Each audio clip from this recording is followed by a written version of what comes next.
23,000 చెరువులు ఖాళీ అయిపోయినాయి. 7,592 చెరువుల్లో సగం కంటే తక్కువ నీటి నిల్వలు ఉన్నాయి. ఎన్ని చెరువులల్లా? 7,592 చెరువులల్లా. మొత్తం ఉన్న చెరువులు 23,000 చెరువులు.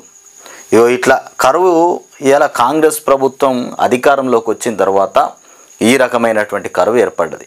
23,000 ఎక్కడ, 7,592 చెరువులు ఎక్కడ? అలా మళ్ళీ సగం సగం నీళ్ళే ఉన్నాయట, పూర్తి కూడా లేవు ఈ 7,592 చెరువులల్లా. చెరువుల విస్మరణతోనే ఈ ఏడాది కరువు ఛాయలు. చెరువులలో నీళ్ళు లేకపోతేనే ఈ కరువు ఛాయలు ఏర్పడ్డాయి.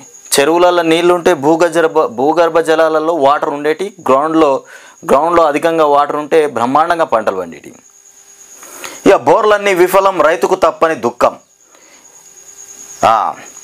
ఇక నింగి వానగట్టు నేల కుంగినట్టు, నింగి వానగట్టు నేల కుంగినట్టు. రేపటి మన ఊరు చెరువు పల్లెకు ఎంత అందమో ఇక చెరువోయి మా ఊరి చెరువు, ఊరి బరువునంతా మోసే ఏకైక ఆదెరువు అంటూ పల్లె చెరువుల అందాలను ప్రముఖ కవి గోరేటి వెంకన్న చక్కగా వర్ణించారు. కాకతీయులు నిర్మించినటువంటి గొలుసు కట్టు చెరువులు ఇక సమైక్య పాలనలో పూర్తిగా విధ్వంసం అయ్యాయి. స్వరాష్ట్రం వచ్చాక కేసీఆర్ మిషన్ కాకతీయ పథకం ద్వారా చెరువులను పునరుద్ధరణ చేశారు. ఇక పూర్వ వైభవం తీసుకొచ్చారు. అక్కడితో ఆగకుండా ఇక ఉమ్మడి పాలకులు విచ్ఛిన్నం చేసిన గొలుసుకట్టు చెరువుల వ్యవస్థను పునఃప్రతిష్ఠ చేయడంలో భాగంగా వాటిని ప్రాజెక్టులతో అనుసంధానించారు. ప్రతి సంవత్సరం జనవరి లేదంటే ఫిబ్రవరిలోనే చెరువులను క్రమం తప్పకుండా నింపేలా చర్యలు చేపడుతూ వచ్చారు. ఫలితంగా ఇక మండు టెండల్లోనూ చెరువులు ఇక మత్తడులు దూకాయి. యాసంగి సీజన్లోనూ పంటలకు భరోసా లభించింది. కాంగ్రెస్ అధికారంలోకి వచ్చిన 3 నెలల్లోనే చెరువులన్నీ ఇక్కడ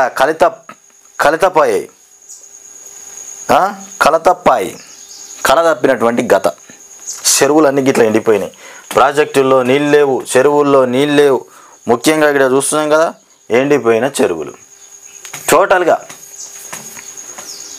ఇలా కాంగ్రెస్ పార్టీ అధికారంలోకి రాగానే చెరువులు ఈ రకంగా ఎండిపోతే ఎవరిని అడగాలి, ఎవరికి చెప్పాలి? ఈ గోస, శరీర సంక్షేమం ఇట్లా అయిపోయింది. 23,000 చెరువులు ఖాళీ. ఇంత ఘోరం. ఇంకా ఉంది వార్త. ఇక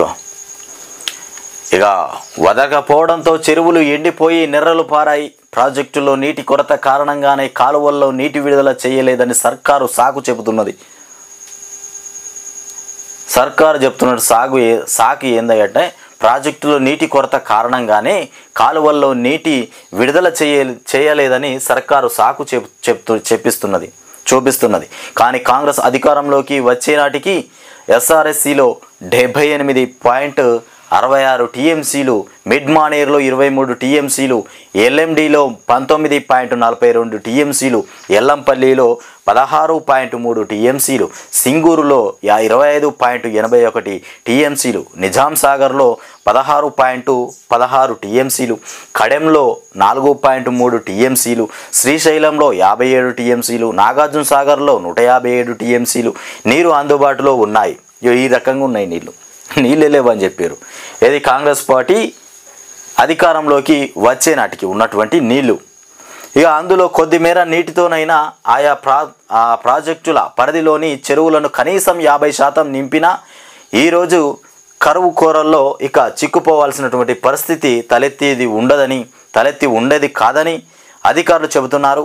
ఈ విషయంపై కాంగ్రెస్ ప్రభుత్వం కనీసం తమతో చర్చించింది కూడా లేదని అధికారులు చెబుతుండడం గమనార్హం. అదే దేవాదుల ప్రాజెక్టుకు సంబంధించి ఈ ఏడాది దాదాపు 9 టీఎంసీలను లిఫ్ట్ చేయడంతో పాటు ఆ ప్రాజెక్టు పరిధిలోని చెరువులను ఇదే కాంగ్రెస్ ప్రభుత్వం కొద్ది మేర నింపింది. ఇటీవల రైతులు రోడ్డెక్కి ధర్నాలు చేస్తే మల్లన్న సాగర్, రంగనాయక సాగర్ పరిధిలోని చెరువులకు చెక్ డ్యాంలకు నీళ్లను వదిలింది. ఇక అడుగంటిన జలాలు. రాష్ట్ర వ్యాప్తంగా 34,712 చెరువుల్లో ఏకంగా 211 చెరువుల్లో జలాలన్నీ అడుగంటిపోయాయి. ఇక 7,592 చెరువుల్లో 50% కంటే తక్కువ నీటి నిల్వలు మాత్రమే ఉన్నాయి. ఇక మిగిలిన చెరువుల్లో కొద్ది మేర జలాలు ఇక ఆశాజనకంగా ఉన్నాయి. ఇదిలా ఉంటే భద్రాద్రి, కొత్తగూడెం, ములుగు, నల్గొండ, కామారెడ్డి, మహబూబానగర్, మంచిర్యాల, నాగర్ కర్నూలు ఇరిగేషన్ ఇక సర్కిల్ల పరిధిలోని 90% చెరువులు దాదాపు అడగంటిపోయాయి. మిగతా ఇరిగేషన్ సర్కిల్ల పరిధిలోని చెరువుల్లోనూ కొద్ది మేర మాత్రమే నీటి నిల్వలు ఉన్నాయి. ఇక బోర్లు పూర్తిగా ఫెయిల్ అయిపోయినాయి. ఇక గొలుసుకట్టు చెరువులను వ్యవస్థను నిర్వీర్యం చేస్తున్నటువంటి క్రమంలోనే తెలంగాణ ప్రాంతంలో వ్యవసాయ బోరు బావుల సంఖ్య పెరుగుతూ వచ్చింది.